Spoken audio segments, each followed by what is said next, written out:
এই যে শুভেন্দু, শুভেন্দু জেঠু তোমাকে বলছি, justice for Durgapur, justice for Durgapur করে খুব গলা ফাটাচ্ছিলিস না?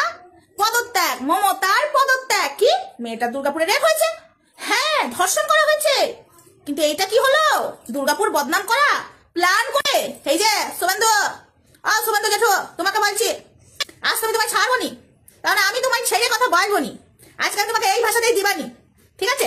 আজকে আমি এই ভাষাতেই তোমার দিবানি। আজ আমি তোমার কি কি কমু তুমি দেখো, সব ভাষাই এখানে থাকবো, ঠিক আছে? জাস্টিস ফর দুর্গাপুর করে তো খুব গলা ফাটালো সবাই।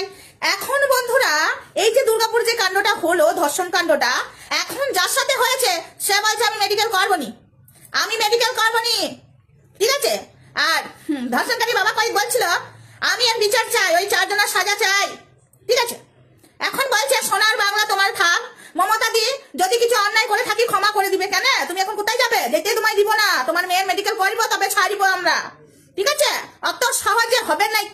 জাস্টিস ফর দুর্গাপুর করে দুর্গাপুরের বদনাম করে দিলে না, দুর্গাপুরের বদনাম করে দিয়ে এখন তোমরা বলছো সোনার বাংলা থাক, আমি চললুম। তুমি কোথায় যাবে মেয়ে নিয়ে?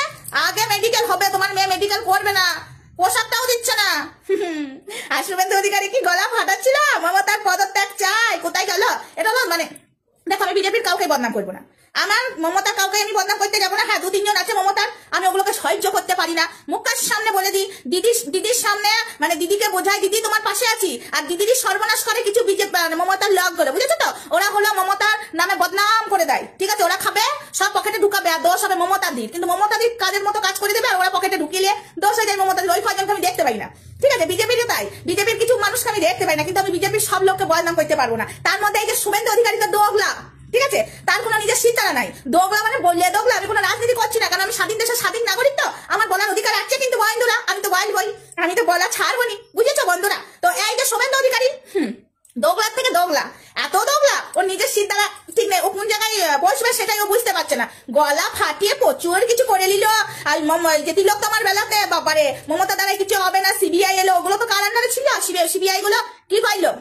দাঁড়াও, আরো কিছু বলবো, তার আগে বলি হাই ফ্রেন্ডস, সোমা ওয়ার্ল্ডে তোমাদেরকে অনেক অনেক স্বাগত আর অনেক অনেক ভালোবাসা। চলে এসেছি আবারও একটা ভিডিও নিয়ে তোমাদের সামনে। তবে আজকের পর থেকে শুভেন্দু অধিকারীকে আমি ডেইলি জুতাবো ভদ্র ভাষায়। কেন বলো তো?